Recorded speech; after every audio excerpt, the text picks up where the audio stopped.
Hai anak-anak, apa kabar? Semoga kalian selalu sehat ya. Hari ini kita akan belajar IPS tema 6 subtema 2 dan 3 KD 3.2. Nah, di KD 3.2 ini nanti kita akan membahas tentang interaksi sosial dan kegiatan ekonomi. Sebelum kita memulai pembelajaran hari ini, Bu Fransi akan sampaikan dulu tujuan pembelajaran yang akan kita capai pada pembelajaran IPS tema 6, subtema 2 dan 3. Yang pertama, kalian nanti diharapkan dapat mengidentifikasi aktivitas masyarakat di lingkungan sosial dengan tepat.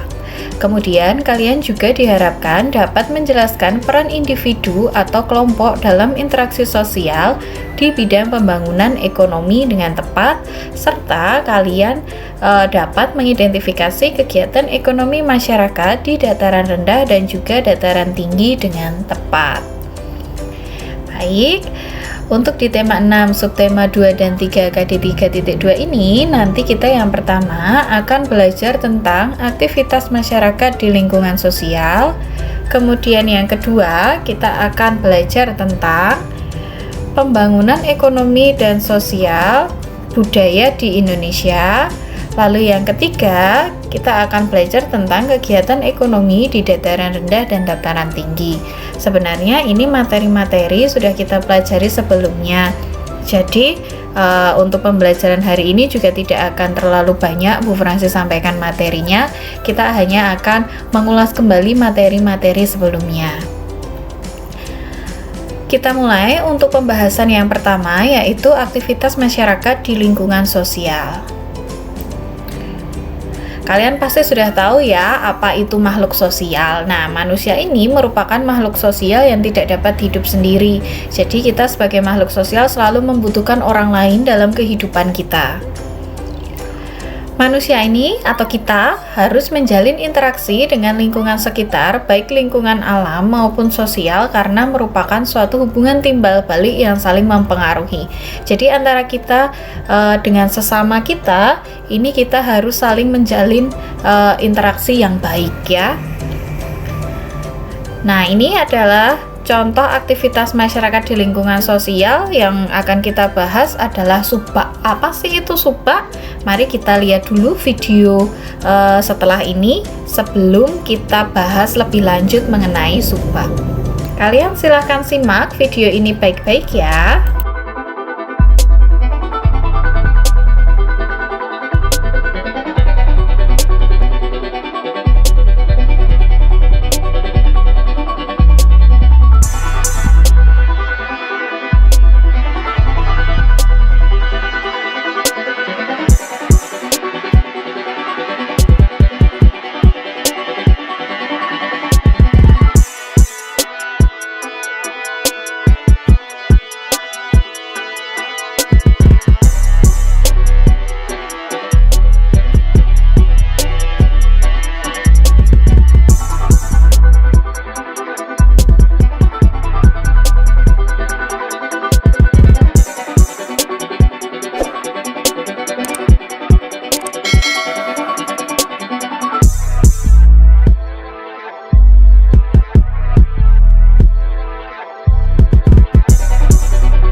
Baik, tadi sudah kita lihat bersama apa itu subak. Sekarang kita bahas dulu tentang subak ini ya. Subak merupakan sebuah organisasi masyarakat di Bali yang mengatur pengairan sawah. Jadi subak itu sistem pengairan sawah atau sering kita sebut kalau di sini irigasi. Namun kalau di sana disebutnya adalah subak. Nah, ini hanya ada di daerah Bali ya. Subak ini sarana pemersatu masyarakat Bali karena dapat menjalin interaksi sosial masyarakat Bali dengan baik. Kenapa bisa menjadi sarana pemersatu masyarakat Bali? Karena untuk membangun sebuah subak ini, masyarakat-masyarakat Bali ini saling berinteraksi atau berdiskusi bagaimana cara memfungsikan subak ini dengan baik dan benar. Nah, bentuk interaksinya seperti setiap bulan warga mengadakan pertemuan untuk memusyawarahkan tahapan kegiatan pertanian, pemilihan jenis padi hingga waktu penanaman padi yang tepat. Apakah ini hanya dilakukan di daerah Bali? Kalau untuk subak ini ya hanya dilakukan di daerah Bali. Namun kalau untuk di daerah lain mungkin namanya berbeda ya. Hanya namanya yang berbeda, tapi mungkin tahapan-tahapan seperti memusyawarahkan kegiatan pertanian, kemudian pemilihan jenis padi, lalu penanaman padi yang tepat ini juga pasti di daerah lain petani-petani kita juga saling memusyawarahkan atau saling mendiskusikan bagaimana cara mengolah lahan pertanian dengan baik. Namun kalau di Bali ini disebutnya adalah subak ya. Melalui interaksi yang seperti sudah dijelaskan Bu Fransi tadi, seluruh masyarakat di Bali mendapat pengairan dengan adil dan merata. Jadi tidak ada saling rebutan antara lahan mana yang belum mendapat pengairan dengan baik. Jadi tujuannya mereka mendiskusikan ini, mereka saling berinteraksi ini supaya semua lahan pertanian mendapat pengairan dengan adil dan merata. Baik, kita lanjut untuk materi yang kedua, yaitu kita akan membahas tentang pembangunan ekonomi dan sosial budaya di Indonesia. Salah satu faktor yang mempengaruhi pembangunan ekonomi dan sosial budaya adalah adanya interaksi antar individu atau kelompok di dalam suatu lingkungan yang memiliki peran masing-masing. Jadi dalam suatu kegiatan ekonomi ini memiliki peran masing-masing. Kita coba lihat contohnya di sini ya.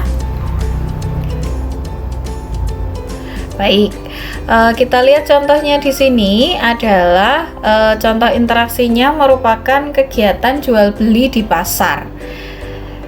Nah, kemudian kita akan pisahkan individu atau kelompok apa saja yang terlibat dalam kegiatan jual beli di pasar. Di sini ada 3 yang Bu Fransi contohkan, yaitu ada petani, pedagang, dan pembeli. Nah, masing-masing individu ini adalah individu yang saling berinteraksi dalam kegiatan jual beli di pasar. Nah, masing-masing individu ini pula memiliki perannya sendiri-sendiri. Sekarang kita coba lihat bersama-sama. Untuk petani, apa perannya dalam kegiatan jual beli di pasar? Petani memiliki peran memproduksi bahan makanan seperti beras, jagung, dan juga sayur-sayuran. Kemudian yang kedua, individu yang kedua yaitu pedagang. Pedagang ini perannya adalah menyalurkan barang produksi yang dibutuhkan oleh pembeli. Lalu yang ketiga, pembeli ini perannya melakukan transaksi jual beli dengan para pedagang. Ini hanya satu contoh dari Bu Fransi. Nanti kalian juga bisa mencari contoh-contoh interaksi lain, lalu kalian juga bisa mencari perannya dalam interaksi yang sudah kalian temukan. Nah, individu ini saling berinteraksi atau saling berkomunikasi untuk melakukan kegiatan jual beli. Nah, kegiatan jual beli inilah yang mempengaruhi pembangunan ekonomi dan sosial budaya di masyarakat. Baik, yang ketiga kita akan bahas kegiatan ekonomi di dataran rendah dan juga dataran tinggi. Ini kalian juga sebenarnya sudah mempelajari, jadi Bu Fransi hanya akan ulas sedikit saja. Dataran rendah merupakan dataran yang luas dan rata dengan ketinggian 0 sampai dengan 200 meter di atas permukaan laut. Nah, ini kita tinggalnya ini termasuk di dataran rendah ya. Dataran rendah ini juga dikenal dengan istilah aluvial. Aluvial ini merupakan salah satu jenis tanah yang berasal dari endapan aliran sungai yang baik untuk bercocok tanam. Mengapa baik untuk bercocok tanam? Karena jenis tanah ini adalah jenis tanah yang baik dan subur ya, jadi cocok untuk bercocok tanam. Kemudian contoh kegiatan ekonomi masyarakat di dataran rendah yang pertama bisa kita contohkan yaitu menanam padi. Kemudian yang kedua adalah menangkap ikan. Di sini hanya Bu Fransi contohkan 2 saja, kan kalian pasti juga sudah tahu ya, sudah paham apa saja kegiatan ekonomi yang ada di dataran rendah. Pastinya juga ada perkantoran ya, itu kalian pasti juga sudah tahu. Kalau tadi kita bahas dataran rendah, sekarang kita akan mulai bahas yang dataran tinggi. Dataran tinggi terbentuk sebagai hasil dari erosi dan juga sedimentasi atau pengendapan material yang tertimbun material-material dari lereng gunung yang berada di sekitarnya. Nah, kalau tadi kita sudah belajar kegiatan ekonomi di dataran rendah, sekarang kita coba lihat kegiatan ekonomi masyarakat di dataran tinggi. Yang pertama yaitu perkebunan, kemudian yang kedua peternakan. Apakah peternakan ini hanya bisa dilakukan di dataran tinggi? Tidak juga ya. Peternakan sebenarnya juga bisa dilakukan di dataran rendah. Tapi di sini Bu Fransi juga contohkan kegiatan ekonomi peternakan itu dilakukan di dataran tinggi. Kalian seperti biasa nanti untuk informasi-informasi lain bisa kalian cari sendiri secara mandiri lewat internet atau lewat buku-buku yang kalian punya. Baik, itu tadi materi yang sudah Bu Fransi sampaikan di IPS tema 6, subtema 2 dan 3 KD 3.2 tentang interaksi sosial dan kegiatan ekonomi. Bu Fransi harap kalian juga dapat mempelajari materi ini dari sumber belajar yang lain seperti buku paket kalian, kemudian dari handout atau juga dari internet juga boleh. Jika ada materi-materi yang kalian tidak jelas, bisa langsung ditanyakan ke Bu Fransi ataupun ke Bu Agnita. Baik, begitu yang bisa Bu Fransi sampaikan. Tetap semangat untuk belajar dari rumah. Tuhan Yesus memberkati. Sampai jumpa.